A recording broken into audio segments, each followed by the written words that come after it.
Selamat malam Bapak Ibu Saudara Jemaat GPB Sejahtera Jakarta Selatan. Bagaimana kabarnya hari ini? Semoga kita baik-baik semua dan dalam lindungan Tuhan semata. Bapak Ibu Saudara, kita akan melanjutkan pembacaan Alkitab kita pada malam hari ini yang terdapat di dalam Matius pasal yang ke-21 sampai dengan pasal yang ke-22. Sebelum kita membacanya, mari kita berdoa. Tuhan Yesus yang baik, kami mengucap syukur karena malam hari ini kami masih diberoleh nafas kehidupan yang Tuhan berikan kepada kami. Dan pada malam hari ini Tuhan, kami akan membaca dan mendengarkan pembacaan Alkitab yang terdapat di dalam Injil Matius pasal yang ke-21 sampai dengan pasal yang ke-22. Kiranya Tuhan memberkati telinga-telinga kami yang mendengarkan dan mulut kami yang membaca. Curahkan Roh Kudus atas kami semuanya Tuhan, agar kami dapat berkonsentrasi dalam membaca dan mendengarkan firman Tuhan. Inilah pengharapan kami Tuhan, kami persembahkan di nama Tuhan Yesus. Haleluya, amin. Injil Matius pasal yang ke-21 sampai dengan pasal yang ke-22 yang mengatakan, ketika Yesus dan murid-muridnya telah dekat Yerusalem dan tiba di Betfage yang terletak di Bukit Zaitun, Yesus menyuruh dua orang muridnya dengan pesan, pergilah ke kampung yang di depanmu itu, dan di situ kamu akan segera menemukan seekor keledai betina tertambat dan anaknya ada di dekatnya. Lepaskanlah keledai itu dan bawalah keduanya kepadaku. Dan jikalau ada orang menegur kamu, katakanlah, Tuhan memerlukannya. Ia akan segera mengembalikannya. Hal itu terjadi supaya genaplah firman yang disampaikan oleh Nabi. Katakanlah kepada putri Sion, lihat, rajamu datang kepadamu. Ia lemah lembut dan mengendarai seekor keledai beban yang mudah. Maka pergilah murid-murid itu dan berbuat seperti yang ditugaskan Yesus kepada mereka. Mereka membawa keledai betina itu bersama anaknya, lalu mengalasinya dengan pakaian mereka, dan Yesus pun naik ke atasnya. Orang banyak yang sangat besar jumlahnya menghamparkan pakaiannya di jalan. Ada pula yang memotong ranting-ranting dari pohon-pohon dan menyebarkannya di jalan. Dan orang banyak yang berjalan di depan Yesus dan yang mengikutinya dari belakang berseru. Katanya, Hosana bagi anak Daud, diberkatilah dia yang datang dalam nama Tuhan, Hosana di tempat yang maha tinggi. Dan ketika ia masuk ke Yerusalem, gemparlah seluruh kota itu, dan orang berkata, siapakah orang ini? Dan orang banyak itu menyahut, inilah Nabi Yesus dari Nazaret di Galilea. Lalu Yesus masuk ke bait Allah dan mengusir semua orang yang berjual beli di halaman bait Allah. Ia membalikan meja-meja penukar uang dan bangku-bangku pedagang merpati. Dan berkata kepada mereka, ada tertulis, rumahku akan disebut rumah doa, tetapi kamu menjadikannya sarang penyamun. Maka datanglah orang-orang buta dan orang-orang timpang kepadanya dalam bait Allah itu, dan mereka disembuhkannya. Tetapi ketika imam-imam kepala dan ahli-ahli Taurat melihat mujizat-mujizat yang dibuatnya itu, dan anak-anak yang berseru dalam bait Allah, Hosana bagi anak Daud, hati mereka sangat jengkel. Lalu mereka berkata kepadanya, engkau dengar apa yang dikatakan anak-anak ini? Kata Yesus kepada mereka, aku dengar. Belum pernahkah kamu baca? Dari mulut bayi-bayi dan anak-anak yang menyusu, engkau telah menyediakan puji-pujian. Lalu ia meninggalkan mereka dan pergi keluar kota ke Betania dan bermalam di situ. Pada pagi-pagi hari dalam perjalanannya kembali ke kota, Yesus merasa lapar. Dekat jalan ia melihat pohon ara, lalu pergi ke situ. Tetapi ia tidak mendapatkan apa-apa pada pohon itu selain daun-daun saja. Katanya kepada pohon itu, engkau tidak akan berbuah lagi selama-lamanya. Dan seketika itu juga keringlah pohon ara itu. Melihat kejadian itu, tercenganglah murid-muridnya, lalu berkata, bagaimana mungkin pohon ara itu sekonyong-konyong menjadi kering? Yesus menjawab mereka, aku berkata kepadamu, sesungguhnya jika kamu percaya dan tidak bimbang, kamu bukan saja dapat berbuat apa yang kuperbuat dengan pohon ara itu. Tetapi juga jikalau kamu berkata kepada gunung ini, beranjaklah dan tercampaklah ke dalam laut, hal itu akan terjadi. Apa saja yang kamu minta dalam doa dengan penuh kepercayaan, kamu akan menerimanya." Lalu Yesus masuk ke bait Allah, dan ketika ia mengajar di situ, datanglah imam-imam kepala serta tua-tua bangsa Yahudi kepadanya dan berkata, "Dengan kuasa manakah engkau melakukan hal-hal itu? Dan siapakah yang memberikan kuasa itu kepadamu?" Jawab Yesus kepada mereka, "Aku juga akan mengajukan satu pertanyaan kepadamu, dan jikalau kamu memberi jawabannya kepadaku, aku akan mengatakan juga kepadamu dengan kuasa manakah aku melakukan hal-hal itu. Dari manakah baptisan Yohanes? Dari surga atau dari manusia?" Mereka memperbincangkannya di antara mereka dan berkata, "Jikalau kita katakan dari surga, ia akan berkata kepada kita, 'Kalau begitu, mengapa kamu tidak percaya kepadanya?' Tetapi jika kita mengatakan dari manusia, kita takut kepada orang banyak, sebab semua orang menganggap Yohanes ini nabi." Lalu mereka menjawab, "Kami tidak tahu." Dan Yesus pun berkata kepada mereka, "Jika demikian, aku juga tidak mengatakan kepadamu dengan kuasa manakah aku melakukan hal-hal itu. Tetapi apakah pendapatmu tentang ini? Seorang mempunyai 2 anak laki-laki. Ia pergi kepada anak yang sulung dan berkata, 'Anakku, pergilah dan bekerjalah hari ini dalam kebun anggur.' Jawab anak itu, 'Baik, Bapa.' Tetapi ia tidak pergi. Lalu orang itu pergi kepada anak yang kedua dan berkata demikian juga. Dan anak itu menjawab, 'Aku tidak mau.' Tetapi kemudian ia menyesal, lalu pergi. Siapakah di antara kedua orang itu yang melakukan kehendak ayahnya?" Jawab mereka, "Yang terakhir."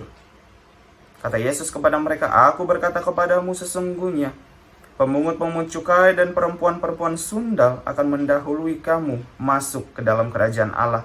Sebab Yohanes datang untuk menunjukkan jalan kebenaran kepadamu, dan kamu tidak percaya kepadanya. Tetapi pemungut-pemungut cukai dan perempuan-perempuan sundal percaya kepadanya. Dan meskipun kamu melihatnya, tetapi kemudian kamu tidak menyesal, dan kamu tidak juga percaya kepadanya." Dengarkanlah suatu perumpamaan yang lain. Ada seorang tuan tanah membuka kebun anggur dan menanam pagar sekelilingnya. Ia menggali lubang tempat memeras anggur dan mendirikan menara jaga dalam kebun itu. Kemudian ia menyewakan kebun itu kepada penggarap-penggarap, lalu berangkatlah ke negeri lain. Ketika hampir tiba musim petik, ia menyuruh hamba-hambanya kepada penggarap-penggarap itu untuk menerima hasil yang menjadi bagiannya. Tetapi penggarap-penggarap itu menangkap hamba-hambanya itu. Mereka memukul yang seorang, membunuh yang lain, dan melempari yang lain pula dengan batu. Kemudian Tuhan itu menyuruh pula hamba-hamba yang lain, lebih banyak daripada yang semula. Tetapi mereka pun diperlakukan sama seperti kawan-kawan mereka. Akhirnya ia menyuruh anaknya kepada mereka. Katanya, "Anakku akan mereka segani." Tetapi ketika penggarap-penggarap itu melihat anaknya itu, mereka berkata kepada yang lain, "Ini adalah ahli waris. Mari kita bunuh dia, supaya warisannya menjadi milik kita." Mereka menangkapnya dan melemparkannya keluar kebun anggur itu, lalu membunuhnya. Maka apabila tuan kebun anggur itu datang, apakah yang akan dilakukannya dengan penggarap-penggarap itu? Kata mereka kepadanya, "Ia akan membinasakan orang-orang itu, dan kebun anggurnya akan disewakan kepada penggarap-penggarap lain, yang akan menyerahkan hasilnya kepadanya pada waktunya." Kata Yesus kepada mereka, "Belum pernahkah kamu baca dalam kitab suci, batu yang dibuang oleh tukang-tukang bangunan telah menjadi batu penjuru. Hal itu terjadi dari pihak Tuhan, suatu perbuatan ajaib di mata kita. Sebab itu aku berkata kepadamu bahwa kerajaan Allah akan diambil daripadamu dan akan diberikan kepada suatu bangsa yang akan menghasilkan buah kerajaan itu. Dan barang siapa jatuh ke atas batu itu, ia akan hancur. Dan barang siapa ditimpa batu itu, ia akan remuk." Ketika imam-imam kepala dan orang-orang Farisi mendengarkan perumpamaan Yesus, mereka mengerti bahwa mereka lah yang dimaksudkannya. Dan mereka berusaha untuk menangkap dia. Tetapi mereka takut kepada orang banyak, karena orang banyak itu menganggap dia nabi. Pasal yang ke-22. Lalu Yesus berbicara pula dengan perumpamaan kepada mereka. Hal kerajaan sorga seumpama seorang raja yang mengadakan perjamuan kawin untuk anaknya. Ia menyuruh hamba-hambanya memanggil orang-orang yang telah diundang ke perjamuan kawin itu. Tetapi orang-orang itu tidak mau datang. Ia menyuruh pula hamba-hamba lain, pesannya, katakanlah kepadanya orang-orang yang diundang itu, sesungguhnya hidangan telah kusediakan, lembu-lembu jantan dan ternak piaraanku telah disembelih. Semuanya itu tersedia, datanglah ke perjamuan kawin ini. Tetapi orang-orang yang diundang itu tidak mengindahkannya. Ada yang pergi ke ladangnya, ada yang pergi mengurus usahanya, dan yang lain menangkap hamba-hambanya itu, menyiksanya dan membunuhnya. Maka murkalah raja itu, lalu menyuruh pasukannya ke sana untuk membinasakan pembunuh-pembunuh itu dan membakar kota mereka. Sesudah itu ia berkata kepada hamba-hambanya, perjamuan kawin telah tersedia, tetapi orang-orang yang diundang tadi tidak layak untuk itu.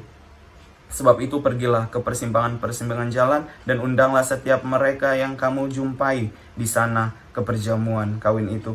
Maka pergilah hamba-hamba itu dan mereka mengumpulkan semua orang yang dijumpainya di jalan-jalan, orang-orang jahat dan orang-orang baik, sehingga penuhlah ruangan perjamuan kawin itu dengan tamu.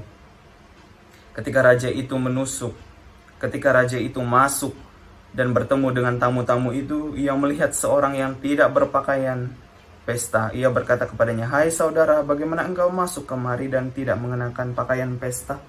Tetapi orang itu diam saja. Lalu kata raja itu kepada hamba-hambanya, ikatlah kaki dan tangannya dan campakkanlah orang itu ke dalam kegelapan yang paling gelap. Di sanalah akan terdapat ratap dan kertak gigi. Sebab banyak yang dipanggil, tetapi sedikit yang terpilih. Kemudian pergilah orang-orang Farisi itu berunding bagaimana mereka dapat menjerat Yesus dengan suatu pertanyaan.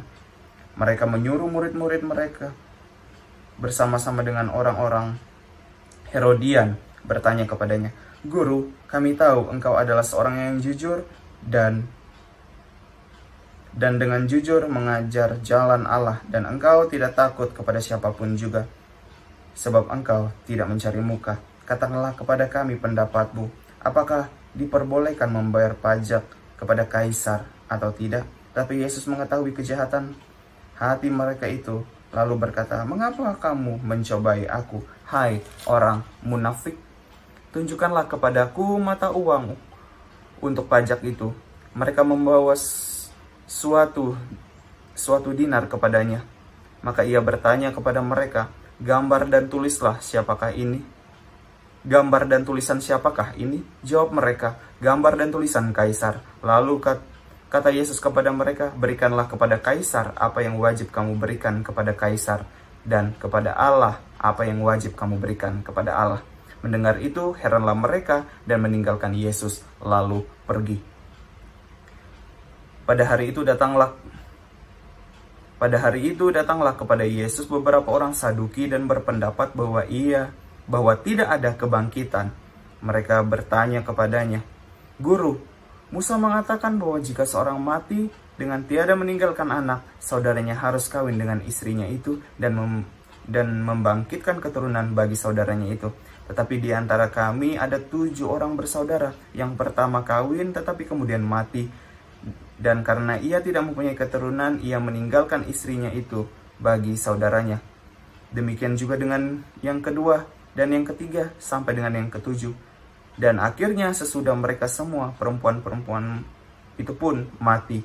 Siapakah di antara ke-7 orang ini yang menjadi suami perempuan itu dan perempuan itu pada hari kebangkitan? Sebab mereka semua telah beristrikan dia. Yesus menjawab mereka, kamu sesat, sebab kamu tidak mengerti kitab suci maupun kuasa Allah. Karena pada waktu kebangkitan, orang tidak kawin dan tidak dikawinkan melalui hidup seperti malaikat di sorga. Tetapi tentang kebangkitan orang-orang mati, tidakkah kamu baca apa yang difirmankan Allah ketika ia bersabda, Akulah Allah Abraham, Allah Ishak, dan Allah Yakub. Ia bukanlah Allah orang mati, melainkan Allah orang hidup. Orang banyak yang mendengar itu takjub akan pengajarannya. Ketika orang-orang Farisi mendengar bahwa Yesus telah membuat orang-orang Saduki itu bungkam, berkumpullah mereka, dan seorang dari mereka, seorang ahli Taurat, bertanya dan mencobai dia. Guru, hukum manakah yang terutama dalam hukum Taurat? Jawab Yesus kepadanya, kasihilah Tuhan Allahmu dengan segenap hatimu dan dengan segenap jiwamu dan dengan segenap akal budimu. Itulah hukum yang terutama dan yang pertama. Dan hukum yang kedua yang sama dengan itu ialah, kasihilah sesamamu manusia seperti dirimu sendiri. Pada kedua hukum inilah tergantung seluruh hukum Taurat dan kitab para nabi. Ketika orang-orang Farisi sedang berkumpul, Yesus bertanya kepada mereka, katanya, apakah pendapatmu tentang Mesias? Anak siapakah dia? Kata mereka kepadanya, anak Daud. Katanya kepada mereka, jika demikian bagaimanakah Daud oleh pimpinan roh dapat menyebut dia tuannya ketika ia berkata, Tuhan telah berfirman kepada Tuanku, duduklah di sebelah kananku, sampai musuh-musuhmu kutaruh di bawah kakimu. Jadi jika Daud menyebut dia tuannya, bagaimanakah mungkin ia anaknya pula? Tidak ada seorang pun yang dapat menjawabnya. Dan sejak hari itu tidak ada seorang pun juga yang berani menanyakan sesuatu kepadanya. Demikianlah pembacaan Alkitab kita pada malam hari ini. Mari kita berdoa. Tuhan Yesus, terima kasih karena kami boleh membaca serta mendengarkan isi firman Tuhan ini. Berkati kami selalu ya Tuhan, agar kami selalu setia membaca Alkitab setiap hari. Tuhan, malam sudah menjadi bagian kami, dan kami akan beristirahat. Kiranya Tuhan memberkati dalam peristirahatan kami pada malam hari ini ya Tuhan. Jauhkan kami dari segala mara bahaya yang menyakiti kami. Biarlah kami bisa tidur dengan nyenyak dan besok pagi bisa bangun dalam keadaan selamat dan dapat melihat bahwa luar biasa penyertaan Tuhan di dalam kehidupan kami. Ini adalah pengharapan kami Tuhan, kami persembahkan di nama Tuhan Yesus. Haleluya, amin. Selamat malam Bapak Ibu Saudara, selamat beristirahat, Tuhan Yesus memberkati.